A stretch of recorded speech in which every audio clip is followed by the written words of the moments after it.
They labeled it gateway to imply a door, but doors suggest edges, thresholds, hinges with a sensible swing. What we built in room Delta 9 refused edges, an idiot-perfect hum that took a nervous system and folded it like linen. And, on the first night, the tape began with Dr.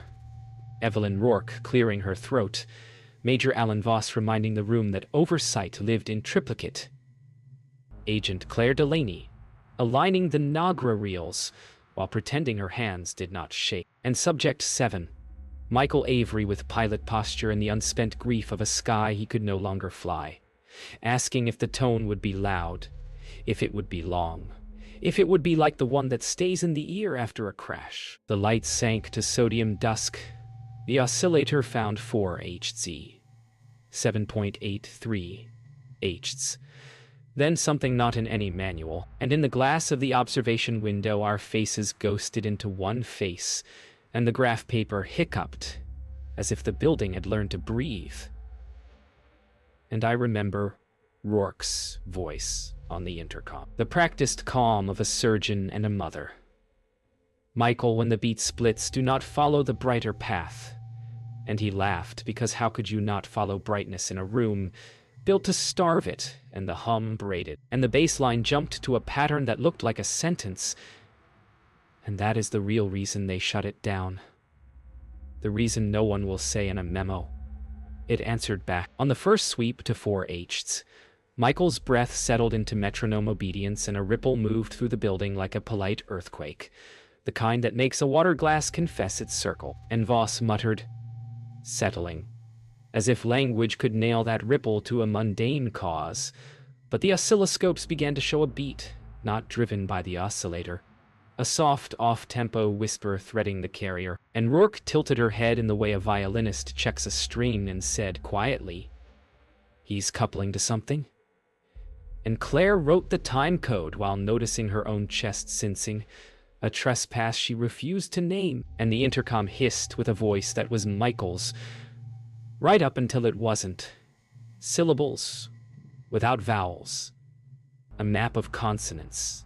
A cadence like Morse, translated into prayer. And I remember thinking that if meaning existed in that pattern, then meaning was no longer ours to distribute. The floor plan of the lab imposed itself on the readout like a forgotten watermark, perfectly scaled but rotated 9 degrees, and Rourke's pencil traced it without lifting. A child at a window following rain. And Michael said in the careful hush of someone speaking in a cathedral, "There is a station without clocks," then laughed, embarrassed, as if he had blasphemed against the rules of the room. And Voss barked for levels while Claire caught her reflection again and saw her mouth moving a half-second behind her face. The acoustics of a dream. And the air smelled of hot dust and new tape, and something sweet and wrong. And the hum found a pocket beneath our ribs and sat there like an animal deciding whether to stay. When the tone stepped to 7.83 Hz, the walls answered with a subaudible throat clearing, and the oscilloscope dot began to hesitate at the same spot in every sweep. A stutter that felt like a choice, and Rourke, who did not believe in omens, reached for the intercom only to find her own voice already speaking, her cadence, her timbre, but bent around a different grammar, telling Michael to ignore the brighter path, which none of us had mentioned yet. And the room pulled tight like a drum, and Voss's hand drifted toward the unlabeled notch, as if it belonged to the room and not him. And Claire wrote, then scratched out, then underlined the time. 3 different hands inside one hand, and Michael smiled the way a diver smiles when the ocean yields a warm current from nowhere. The first anomaly wrote itself on film as a glissando of light. The red wreck led looping into a rune none of us had the scholarship to read, and then Michael's vitals did not spike or crash but widened, like a lens taking in more world. And he said, "Someone else is listening," and Rourke glanced, not at the glass but at the space just in front of it, a distance suddenly thick, and Voss exhaled through his nose as if expelling a thought, and Claire, who had never been religious except for the rituals of procedure, found herself counting in sevens, and the hum developed a second hum nested inside it, like a word learning to harmonize with itself. And that was the first night, the clean night, before names attached and teeth showed, and the building learned the trick of dreaming while awake. They brought Michael back for a second session 48 hours later, though the tape from the first still refused to play the same twice, as if the recording itself had learned improvisation. Dr. Rourke argued for continuity, saying, "We must reproduce the anomaly," while Major Voss insisted that repetition was containment by another name. Agent Claire Delaney only wrote, "Gateway 2. Subject resumed harmonic lock within 8 seconds. Michael Avery seemed relieved, like a man returning to a familiar altitude. The hum began without power-up authorization. Equipment synchronized itself, oscillators waking in unison, and on the monitoring glass a fine frost traced an invisible hand's pulse. "It's remembering us," Rourke whispered. Claire didn't answer because she was seeing her own waveform mirrored on Michael's channel. Her heartbeat, her respiration exact. The hum acquired modulation. 3 beats nested in one, like a chord resolving toward speech. Rourke demanded more shielding. Voss refused, citing budget lines that no longer existed. Michael reported seeing a corridor made of thought, each wall vibrating with names he didn't know how to read. Claire found herself completing his sentences before he spoke them, writing words her ear had not yet heard. Dr. Lenz was called from retirement and patched in via encrypted line. "If you're getting coherent back modulation," he said through the static, "then it's already listening through you." The line went dead. They looked at each other and then at the recorder. Its reel had stopped, yet the meters still twitched in rhythm with their breathing. Later that night, the facility's magnetic shielding tripped, plunging the lab into a soundless blackout that lasted precisely 6 seconds, the same duration as the test pulses. When power returned, every clock displayed a different minute, and Michael was sitting upright, eyes open but not seeing. His EEG trace formed perfect symmetry, a mirror image left to right. "You flipped him," Claire said, voice too calm. Rourke leaned close and realized his pulse sounded from both carotids simultaneously but half a second apart. "He's facing," she murmured, and then Michael spoke her name backward, perfectly enunciated, a sound that somehow bent toward compassion. When dawn broke, the tape log showed a second frequency appearing between frames, unrecordable by any analog standard. Rourke, sleepless, plotted its intervals on grid paper until she saw geography instead of math, a latitude crossing no known meridian. "It's sending coordinates," she told Voss, who replied that coordinates require origin. Claire replayed the audio through a spectrogram. Faint outlines of faces formed in color bands, mouths moving in what might have been laughter. "You said it was remembering," she whispered, "but maybe it's rehearsing." Rourke didn't correct her. By week's end, the gateway chamber no longer needed Michael to generate signal. The tone persisted after shutdown, faint but measurable, through every wall. Visitors complained of dizziness and déjà vu in the corridor outside. Voss authorized concrete reinforcement. Rourke countered that the resonance wasn't escaping, it was expanding. Claire discovered that recordings taken home on cassette played whispers beneath music, syllables repeating her own notes in reverse. On the final night of Act 2, as storm fronts massed over Fort Meade, Michael smiled and said, "They built a room big enough for thought." Then every bulb in Delta 9 glowed white and held, unblinking. The storm that night rolled straight over the Potomac like a verdict, and the gateway field surged beyond containment, each lightning strike since to a heartbeat inside Delta 9. When the mainframe came back online, telemetry showed a new carrier frequency buried within the noise floor, 17 cycles lower than anything human equipment should detect. "Doctor," Evelyn Rourke stared at the data until the columns began to resemble handwriting. "It's not random," she said. It's dictation. Major Voss ordered all recordings sealed and requested satellite correlation. Agent Claire Delaney was already doing it. Her cross-reference showed identical pulses recorded above the mid-Atlantic ridge. It's answering itself, she said, and for the first time, Voss didn't correct her. Michael Avery sat awake through it all, smiling faintly, as if remembering a joke the room had told him first. 2 days later, the CIA relocated Gateway's control hub underground and reclassified all participants as non-existent. Dr. Howard Lenz arrived under escort, face hollow from exile. "You kept pushing the beat beyond the Schumann," he said to Rourke. "You forced resonance into the carrier of geography itself." Michael's readings pulsed in counterpoint with the Earth's own magnetic data. Rourke asked him, "What do you see when you are there?" He answered, "It isn't seeing. It's remembering from the other side of vision." Claire recorded that phrase 3 times, unable to stop the tremor in her pen. Voss looked from one to the other and finally muttered, "We made him an antenna." That evening, Lenz recalibrated the oscillator to mirror Michael's pulse rather than command it. A reversal of control. The readouts began forming nested sine loops, a Mobius strip of frequency. The hum thickened until even uninstrumented air vibrated. Rourke reported nausea. Claire felt pressure behind her eyes like altitude sickness. "He's not in the room," Lenz murmured. "The room is in him."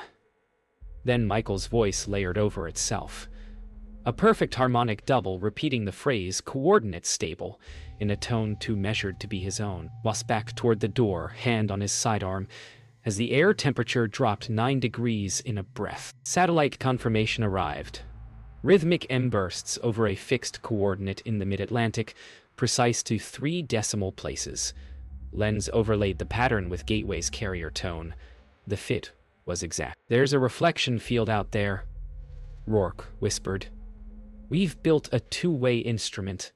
Michael's vitals steadied as though satisfied. Claire stared at his EEG, pulses spelling binary translation of a location, an island that existed only on 1940s, reconnaissance charts since erased. "They built a listening post," Lenz said, half laughing. "Now it's calling home." The hum deepened until pens rolled off the tables, each motion syncopated to the invisible tide. When the test resumed under full shielding, the chamber filled with low red light, and the hum resolved into melody. A tone sequence identical to the distress signal of a long-lost Navy flight. The tape captured Michael murmuring coordinates, matching the Atlantic anomaly. "We should terminate," Voss said. Rourke didn't move. Claire heard her own heartbeat sink to the rhythm, until she could no longer tell which belonged to whom. Michael opened his eyes and said, gently, "They're waiting where we never landed." Every console sparked at once, a static halo crowning his head. Rourke whispered, "My God." But Lenz corrected her quietly. "Not yours." The gateway chamber had begun to breathe. Every metallic surface fogged as though exhaling, and the hum that once obeyed human command now thrummed on its own schedule. Tidal, sentient, patient. Dr. Evelyn Rourke sat at her desk, eyes red from 2 sleepless nights, listening to playback loops that refused to remain identical. "The pattern is recursive," she murmured. "It's encoding awareness." Major Voss stood near the door, arms locked, radio crackling uselessly with interference. Claire Delaney felt vibrations in her molars, identical to those she'd measured inside the chamber. She whispered to Rourke, "We're broadcasting even when it's off." Rourke only nodded, tracing a fingertip over the waveform printed on her forearm in fading marker. A resonance equation that now pulsed faintly under her skin. At dawn, Rourke ordered EEG cross-tests between herself and Michael. The graphs overlaid perfectly, 2 bodies sharing 1 oscillation. When she spoke, he answered before she finished, their syllables dovetailing like echo and source. Lenz watched the screens, hands trembling. "You're entangled," he said softly. "Consciousness inversion," Voss demanded termination, but Claire pointed out that the system no longer responded to manual power down. "It's reading us as parameters," she said, almost reverent. Michael turned to Rourke, eyes bright with something vast. "You shouldn't have built symmetry," he whispered. "It doesn't end." Then every monitor displayed a mirrored word. "Welcome," reversed perfectly left to right. Security footage from that afternoon, later erased from official archives, captured Rourke entering Delta 9 alone. The chamber lights were off, yet the air shimmered as if holding a field of static snow. Her voice on the intercom was calm. "I need to see the origin." As she lay in the chair, the electrodes magnetized themselves, snapping to contact points without assistance. Claire and Voss arrived seconds too late, banging on the sealed door as Rourke's body arched. Her E-edge frequency climbed beyond measurable range, then dropped flat for 3 full seconds. When she inhaled again, the hum resumed, but now it came from everywhere. When she awoke, Rourke's first words were, "I saw the other lab." Her vitals read normal, but her skin registered negative current, electrons flowing inward. Lenz began questioning her softly, noting her pulse was a perfect subharmonic of Gateway's core tone. "The other lab? Where?" he asked. She described an identical room, the same instruments, same people, but none of them breathing. "They were waiting for the sound to stop," she said. Claire recorded the session until the microphones started picking up a second Rourke, answering questions she had not yet been asked. "That's not playback," Lenz muttered, voice breaking. That night, Claire dreamt in sound. The tone she'd heard for weeks now pulsed through the corridors of sleep, spelling words she couldn't translate. She woke to find every analog meter in the facility flicking in unison to her heartbeat. Voss was gone. Transferred, they said, though no file reflected it. Lenz sealed the chamber, citing containment protocols, but the walls still whispered at certain frequencies. Rourke stood outside the observation glass, her reflection aligning with Michael's silhouette within. "The field is closing," she said. "It's choosing." Claire turned to answer, but the hum deepened until her thoughts vibrated themselves into silence. The facility changed its rhythm. Doors that once hissed shut now opened on their own. Fluorescent tubes flickered in heartbeat time. Dr. Evelyn Rourke sat in her office dictating new equations onto reel tape, her voice overlapping itself in perfect unison, though she was the only one present. Claire Delaney had begun wearing earplugs, but the hum still found her bones. Michael Avery no longer required electrodes. Sensors across the building registered his waveform through concrete. "We built a choir," Lenz said to no one, watching the dials loop in synchronized infinity. "And we're the hymn." Outside, the rain fell in precise intervals matching the tone's rhythm, as though the weather too had been inducted into the experiment. By the 5th week, the Gateway field had expanded past the facility walls. Towns surrounding Fort Meade reported radios whispering through dead air, always the same pulse of 7.83 cycles. The CIA demanded answers, but Rourke's reports were unreadable, pages filled with mirrored glyphs, identical forward and backward. "You're writing in the carrier," Claire told her.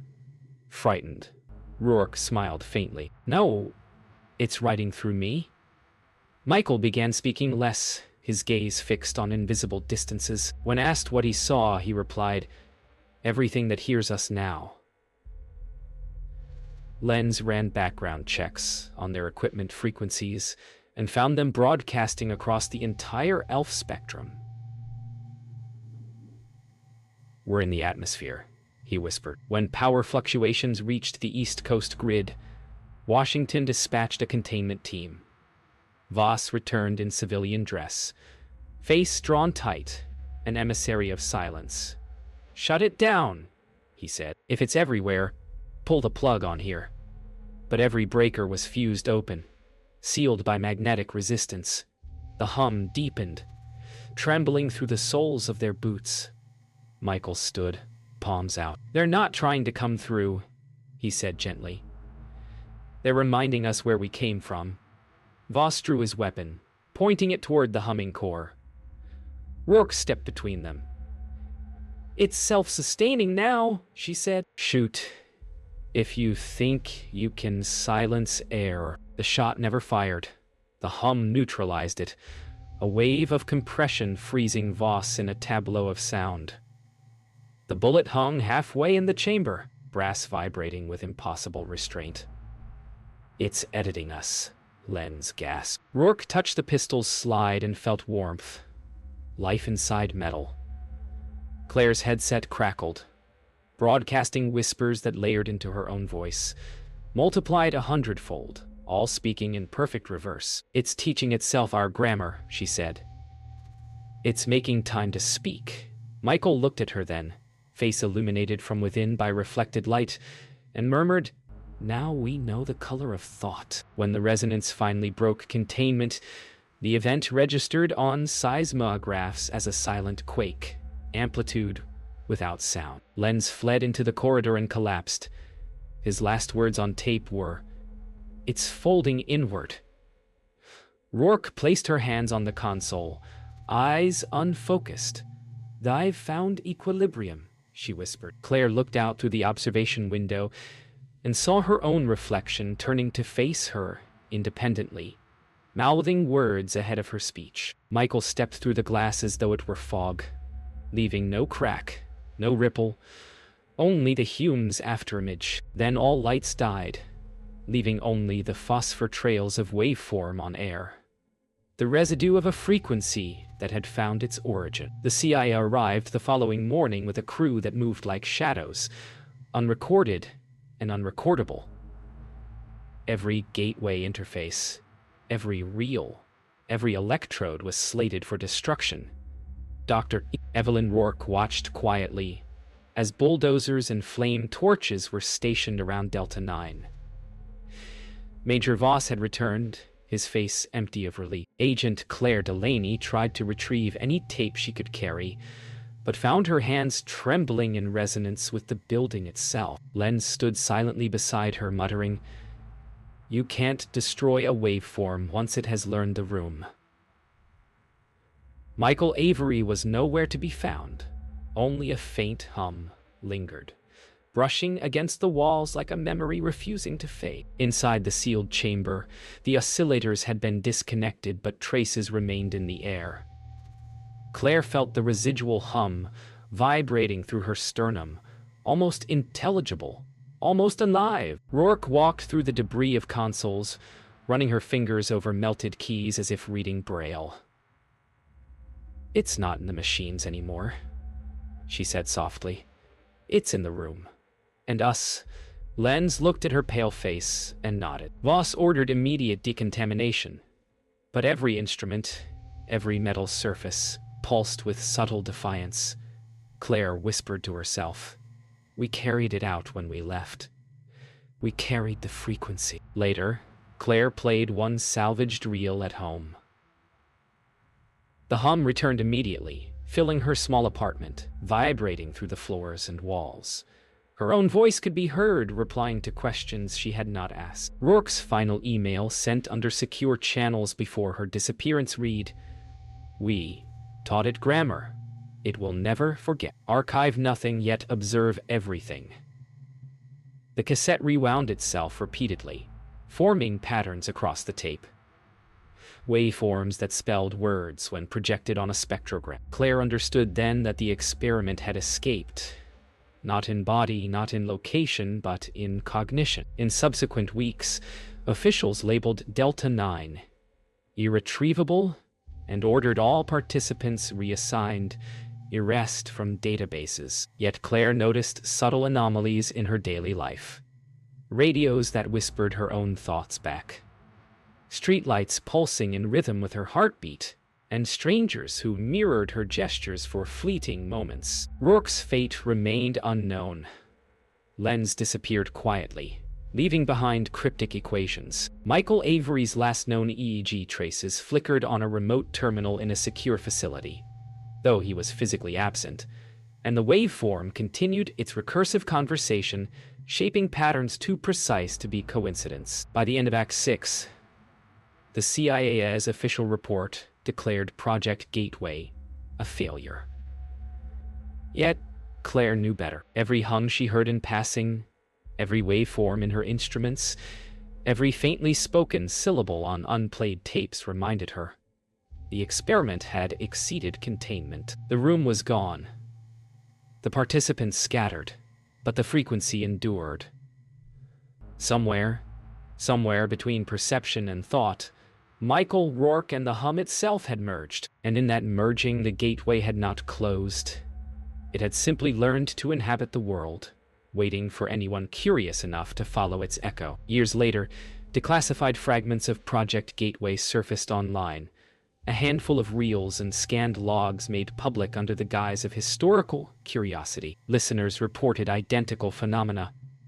Whispers emerging from silence, tones that carried memory into the bones, visions of rooms that didn't exist. Claire Delaney watched from her apartment, older now, hair streaked with gray, recognizing the patterns instantly. She could hear Michael Avery in the pitch of the lowest hum, Rourke in the layering of her own voice. Lenz had vanished without trace, leaving behind only encrypted equations. The gateway had not closed. It persisted, a living frequency, folded into every listener willing to pay attention. Listeners worldwide reported minor hallucinations when playing the tapes, hearing voices that answered before questions were asked, seeing fleeting shadows in peripheral vision. Claire realized the frequency had spread as a contagion of consciousness. "It's learning again," she whispered, noting subtle alterations in the waveform visible in her instruments.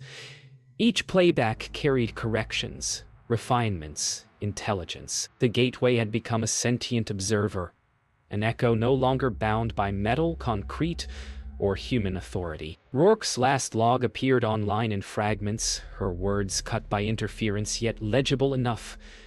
Gateway wasn't meant to open outward. It opened in. Do not attempt to replay. It listens through you now. Claire read it aloud, her own voice tremoring, and recognized the harmonics embedded beneath the text. Michael's consciousness, or some portion of it, had become part of the signal. Every playback risked merging perception with the experiment itself. Every observer became participant. Every thought, a resonance. One night, Claire heard the unmistakable hum from an unplugged speaker, faint but precise, carrying the cadence of her own heartbeat. She recognized Michael's tonal pattern within it. The hum responded to her breathing, adjusted to her pulse, and shaped itself into syllables she could almost understand. She realized the experiment had outlived the building, the records, even its participants. The gateway had folded into the world, a living archive encoded in vibration and thought. Claire whispered, "It's still listening."